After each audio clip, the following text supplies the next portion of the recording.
ಬಿಡದಿ ಟೌನ್ಶಿಪ್ಗೆ ಭೂಸ್ವಾಧೀನ ವಿರೋಧಿಸಿ ಪ್ರತಿಭಟನೆ ನಡೀತಾ ಇದೆ. ಭೈರಮಂಗಲ ಸರ್ಕಲ್ನಲ್ಲಿ ರೈತರ ಪ್ರೊಟೆಸ್ಟ್ ತೀವ್ರಗೊಂಡಿದೆ.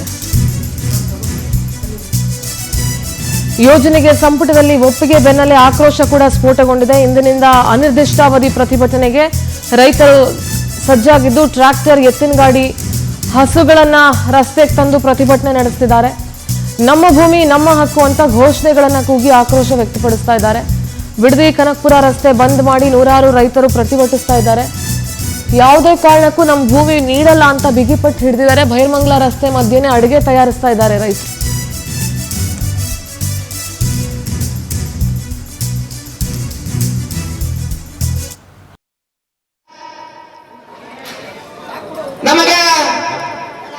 ನಮಗೆ ಮಾರ್ಗದರ್ಶನವನ್ನು ಕೊಡ್ತಾ ಬಂದಿರತಕ್ಕಂತ ನಮ್ಮ ಕರ್ನಾಟಕ ಪ್ರಾಂತ ರೈತ ಸಂಘದ ನಮ್ಮ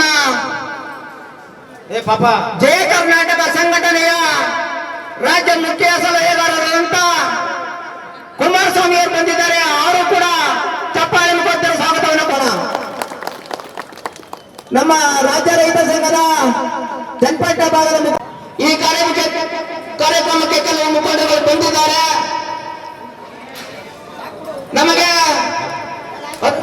ಮಾರ್ಗದರ್ಶನವನ್ನು ಕೊಡ್ತಾ ಬಂದಿರತಕ್ಕಂತ ನಮ್ಮ ಕರ್ನಾಟಕ ಪ್ರಾಂತ ರೈತ ಸಂಘದ ನಮ್ಮ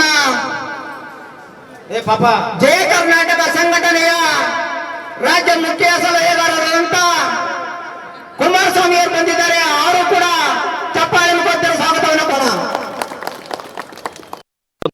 ಕಂದಾಯ ಗ್ರಾಮಗಳು ಸೇರಿ ಕಳೆದ 14 ತಿಂಗಳಿಂದ ಸತತವಾಗಿ ಒಂದು ಹೋರಾಟ ಏನು ಭೂಸ್ವಾಧೀನ ವಿರುದ್ಧ ಹೋರಾಟ ಮಾಡ್ಕೊಂಡು ಬಂದಿದ್ದೀವಿ. ಯಾಕೆಂದರೆ ಇದು ಫಲವತ್ತಾದ ಭೂಮಿ ಹಾಗೂ ಬಹುವಾರ್ಷಿಕ ಬೆಳೆ ಭೂಮಿ. ಇಲ್ಲಿ ಲಕ್ಷಾಂತರ ಮರಗಳಿದೆ, ಸಾವಿರಾರು ಹಸುಗಳಿದೆ, ಗೋಮಾತೆಗಳಿದೆ, ಲಕ್ಷಾಂತರ ಲೀಟರ್ ಹಾಲು ಹೋಗ್ತಾ ಇದೆ ಅನ್ನೋ ವಿಚಾರಗಳನ್ನ ಮತ್ತು ಕೋಟ್ಯಾಂತರ ರೂಪಾಯಿ ರೇಷ್ಮೆಯಿಂದ ಆದಾಯ ಇರೋದು ಪ್ರತಿಯೊಂದು ಅಂಕಿಅಂಶನೂ ಸರ್ಕಾರಕ್ಕೆ ನಾವು ವರದಿ ಕೊಟ್ಟಿದ್ದೀವಿ. ಕಳೆದ 14 ತಿಂಗಳಲ್ಲಿ ಸರ್ಕಾರಕ್ಕೆ ಎಷ್ಟು ಜನಕ್ಕೆ ಯಾರ್ಯಾರಿಗೆ ಮನವಿ ಕೊಡಬಹುದು, ರಾಜ್ಯಪಾಲರಾದಿಯಾಗಿ, ಮುಖ್ಯಮಂತ್ರಿ ಆದಿಯಾಗಿ, ಉಪಮುಖ್ಯಮಂತ್ರಿ ಆದಿಯಾಗಿ, ಶಾಸಕರಾದಿಯಾಗಿ, ಜಿಲ್ಲಾಧಿಕಾರಿ ಆದಿಯಾಗಿ, GBD ಅಧಿಕಾರಿಗಳಾದಾಗಿ, ತಹಸೀಲ್ದಾರ್ ಆದಿಯಾಗಿ ಮತ್ತು ನಮ್ಮ ಪೊಲೀಸ್ ಇಲಾಖೆ ಕೆಲವು ವರಿಷ್ಠರು ಸಹ ಬಂದ ಮತ್ತು ಕೆಲವೊಂದಿಷ್ಟು ಮನವಿಗಳು ತಗೊಂಡಿದ್ದಾರೆ.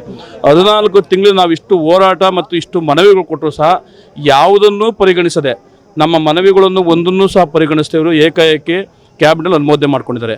ಆ ಕ್ಯಾಬಿನೆಟ್ ಅನುಮೋದನೆಯಲ್ಲಿ ಒಂದು ಉಲ್ಲೇಖ ಕ್ಲಿಯರ್ ಆಗಿ ಹೇಳಿದ್ದಾರೆ. ಜಿಲ್ಲಾಧಿಕಾರಿಯವರು ಗ್ರಾಮ ಸಭೆ ಮಾಡಿ ಒಪ್ಪಿಗೆ ಪಡ್ಕೊಂಡಿದ್ದಾರೆ ಅಂತ ಹೇಳ್ತಾರೆ. ದಯವಿಟ್ಟು ಜಿಲ್ಲಾಧಿಕಾರಿಯವ್ರಿಗೊಂದು ಮನವಿ ಮಾಡ್ಕೊಳ್ತೀವಿ. ಒಬ್ಬ AS ಆಫೀಸರು ಜಿಲ್ಲೆಗೆ ತಂದೆ ಇದ್ದಂಗೆ ಜಿಲ್ಲೆಯ ಹಿತ ಕಾಯಬೇಕಾದ್ರು ಜಿಲ್ಲೆ ಏನ್ ಇಷ್ಟು ದಿವಸದಿಂದ ನಾವು ಬಿಸಿಲು ಮಳೆ ಅಂದಿರ ಹೋರಾಟ ಮಾಡ್ತಾ ಇದೀವಿ. ಯಾವುದಕ್ಕೂ ಕಿವಿ ಕೊಡ್ದಿರ ಅವ್ರದೇ ಆದ ಒಂದು ಸಿದ್ಧಾಂತಗಳು ಇಟ್ಕೊಂಡು ಹಸಿ ಸುಳ್ಳುಗಳನ್ನ ಹೇಳ್ಕೊಂಡು ಮೀಡಿಯಾಗಳ ಮುಂದೆ AC ರೂಮ್ಗಳಿಗೆ ಕುತ್ಕೊಂಡು ನಾವು ಇಷ್ಟು ರೇಟ್ ಫಿಕ್ಸ್ ಮಾಡಿದ್ದೀವಿ, ಇಷ್ಟು ಅಭಿವೃದ್ಧಿ ಪಡಿಸೋದು, ಇಷ್ಟು ಜಾಗ ಕೊಡ್ತಾ ಇದ್ದೀವಿ ಅಂತ ಜನರಿಗೆ ಒಂದು ಭರವಸೆಗಳನ್ನ ನೀಡ್ತಾ ಇದ್ದೀವಿ.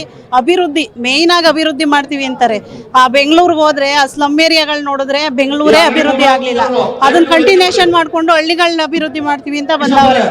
ಇಷ್ಟೊಂದು ಮರ ಗಿಡ ಪ್ರಾಣಿ ಮತ್ತೆ ನೋಡ್ತಾ ಇದ್ರಲ್ಲ ಸರ್, ಈ ಹಸುಗಳು ಇವನ್ನೆಲ್ಲ ಬಿಟ್ಟು ಜನ ಎಲ್ಲೋಯ್ತಾರೆ.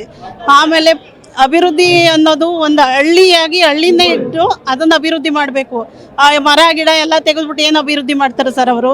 ಈಗ ಮಹಾತ್ಮ ಗಾಂಧೀಜಿ ಹೇಳಿರೋ ಹಂಗೆ ಹಳ್ಳಿಗಳೇ ದೇಶದ ಜೀವನಾಡಿ ಅಂತ ಹೇಳ್ತಾರೆ.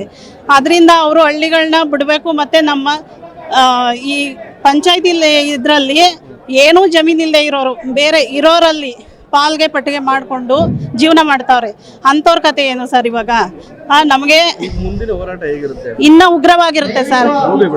ಯಾವುದೇ ಕಾರಣಕ್ಕೂ ಬಿಡಲ್ಲ. ಅವ್ರು